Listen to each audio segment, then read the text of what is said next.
India और America के रिश्ते आजकल कुछ ठीक नहीं चल रहे। ये तो हम सबको पता ही है।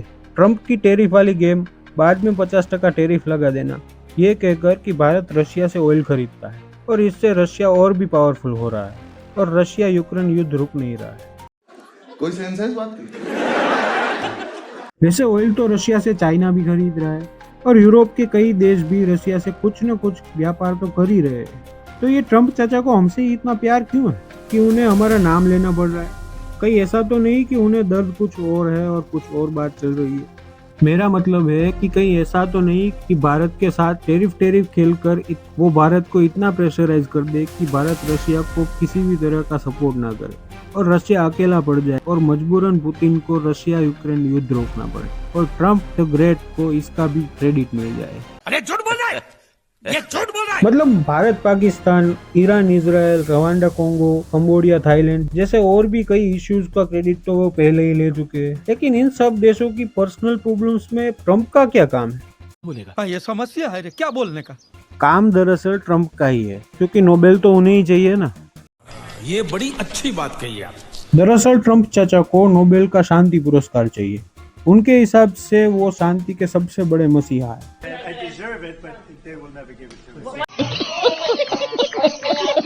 इतने सारे देशों में युद्ध रुकवाकर उन्होंने विश्व में शांति फैलाने का महान काम किया है। कोई मानता नहीं है, अलग बात है। साले का खोपड़ी तोड़ साले। और अब इन सब महान कामों के बदले वो नोबेल प्राइज जीतकर इतिहास में अपना नाम अमर करना चाहते हैं। लेकिन एक आखिरी काम अभी बाकी है, रशिया यूक्रेन वॉर। ट्रंप ये जब तक नहीं रुकवा देते तब तक उनको नोबेल प्राइज नहीं मिलेगा, ऐसा उन्हें लगता है। और इसीलिए वो कभी भारत पे टैरिफ लगा देते, कभी पुतिन से मिलने चले जाते और कभी कभी सोशल मीडिया पर कुछ भी पोस्ट कर देते। लेकिन जिस नोबेल प्राइज के लिए ट्रंप चाचा इतने बावले हो रहे हैं वो है क्या? कैसे दिया जाता है नोबेल प्राइज? क्या प्रोसीजर होती है इसकी? ये सब जानना जरूरी है। बाद में डिसाइड करेंगे कि ट्रंप को नोबेल देना है या नहीं। ये बड़ी अच्छी बात कही आप। दरअसल नोबेल प्राइज को वर्ल्ड लेवल पर एक प्रेस्टिजियस अवार्ड माना जाता है, जैसे फिल्मों में ऑस्कर को माना जाता है। इसे 6 कैटेगरीज में बांटा गया है: physics, chemistry, medicine, literature, peace और इकोनॉमिक्स। इनमें से कम किसी एक कैटेगरी में अगर आपने कुछ उत्कृष्ट कार्य किया है तो आपको भी नोबेल प्राइज मिल सकता है। अब जानते हैं इसकी शुरुआत कैसे हुई। 21 अक्टूबर 1833 को स्वीडन की राजधानी स्टॉकहोम में एक बच्चे का जन्म होता है, जिसको पूरी दुनिया आज अल्फ्रेड नोबेल के नाम से जानती है और उन्हीं के नाम से आज नोबेल प्राइज दिया जाता है। अल्फ्रेड के पिता इमैनुअल एक इंजीनियर थे और साथ ही साथ उन्हें नए नए इन्वेंशंस में भी रुचि थी। तो फिर ये ऑब्वियस सी बात है, अल्फ्रेड को विरासत में साइंस मिलना ही था। लेकिन साइंस के साथ साथ कॉमर्स और आर्ट्स में भी उनकी गहरी रुचि थी। वो लिटरेचर और पोएट्री भी लिखते थे और साथ साथ इकोनॉमिक्स का भी नॉलेज रखते थे। अलग अलग भाषाओं में भी उनकी अच्छी पकड़ थी, जैसे Swedish, French, Russian, English, Italian, German जैसी कई भाषाओं के भी वो जानकार थे। मतलब कह सकते हैं कि मल्टी टैलेंटेड पर्सनालिटी थे अल्फ्रेड साहब। मल्टी टैलेंटेड से याद आया कि एक और मल्टी टैलेंटेड पर्सनालिटी जैकी चैन के ऊपर हमने 2 पार्ट में वीडियो बनाई है। लिंक मैंने डिस्क्रिप्शन में दे दिया है, आप देख लेना, मजा आएगा। चलिए टॉपिक पर वापस आते हैं। अल्फ्रेड नोबेल के इन्वेंशंस की बात करें तो 355 पेटेंट्स उन्होंने अपने नाम करवाए थे, जिसमें सबसे फेमस है डायनामाइट की खोज। 1867 में जब अल्फ्रेड ने डायनामाइट की खोज की तब ये इन्वेंशन बिजनेस और इंडस्ट्रीज के लिए वरदान साबित हुआ।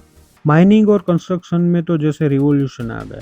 दुनिया भर में लोग अल्फ्रेड की तारीफें करते नहीं थक रहे थे, लेकिन उन्हें कहाँ पता था कि ये तारीफ आने वाले समय में आलोचना का रूप लेने वाली है। दरअसल बाद में डायनामाइट का यूज वॉर्स में भी बड़े पैमाने पर होने लगा। जो इन्वेंशन इंडस्ट्रीज को बूस्ट दे रहा था, अब वो विनाश का कारण बनने लगा। एक लोकल अखबार ने तो अल्फ्रेड को मौत का सौदागर ही बता दिया। दरअसल 1888 में अल्फ्रेड के भाई की डेथ होती है। अखबारों ने कंफ्यूजन के चलते ये खबर छाप दी कि the merchant of death is died. ऐसी खबर अपने जीते जी सुनकर अल्फ्रेड को बहुत बड़ा धक्का लगा। उन्हें इतना अफसोस हुआ कि क्या दुनिया उन्हें इस तरह याद रखेगी। और यही टाइम था जब उनकी लाइफ का सबसे बड़ा टर्निंग पॉइंट आया। उन्होंने अपनी वसीयत में लिखा कि उनकी सारी संपत्ति का उपयोग उन लोगों को पुरस्कार देने में किया जाए जिन्होंने मानव समाज के लिए कुछ लाभ का काम किया। इस अवार्ड को 5 कैटेगरीज में बांटा गया, जिसमें फिजिक्स, केमिस्ट्री, मेडिसिन, पीस और लिटरेचर को शामिल किया गया और बाद में 1968 में इकोनॉमिक्स को भी ऐड किया गया। 10 दिसंबर 1896 को सर अल्फ्रेड नोबेल का निधन हुआ। उनकी मृत्यु के 5 साल बाद ही 10 दिसंबर 1901 को पहली बार नोबेल प्राइज सेरेमनी का आयोजन हुआ। उसके बाद हर साल आज तक 10 दिसंबर को ही उनकी याद में ये सेरेमनी होती आई है। अब नोबेल किसको दिया जाए, ये प्रोसेस भी जान लेते हैं। सितंबर से लेकर अगले साल 31 जनवरी तक नॉमिनेशंस की एंट्री की डेडलाइन होती है। अगले 6 महीनों तक नॉमिनीज के शॉर्टलिस्ट और रिव्यूज की प्रोसेस चलती है, जिसमें कमेटी के एडवाइजर सभी शॉर्टलिस्टेड नॉमिनीज के बारे में रिव्यू देते हैं। इसके बाद अक्टूबर में विनर का अनाउंसमेंट होता है और दिसंबर में नोबेल प्राइज दिया जाता है। तो ये है नोबेल प्राइज की पूरी कहानी और इसी नोबेल प्राइज के लिए ट्रम्प चाचा पागल हुए पड़े हैं। अच्छा, वैसे पाकिस्तान और इजराइल ने तो उन्हें नोबेल के लिए नॉमिनेट कर ही दिया है। अब ट्रम्प चाचा को नोबेल मिलेगा या नहीं मिलेगा आगे पता चल ही जाएगा। लेकिन 2016 में ऑस्कर्स ने जैकी चैन को लाइफ टाइम अचीवमेंट अवार्ड दिया था, जिसकी स्टोरी को हमने 2 पार्ट्स में कवर किया है। लिंक मैंने डिस्क्रिप्शन में दे दिया है, आप चेकआउट कर लेना। चलिए मिलते हैं अगले वीडियो में। ये वीडियो अच्छी लगी है तो इसको लाइक करना, अपने दोस्तों के साथ शेयर करना और सब्सक्राइब करना। जय हिंद, जय भारत।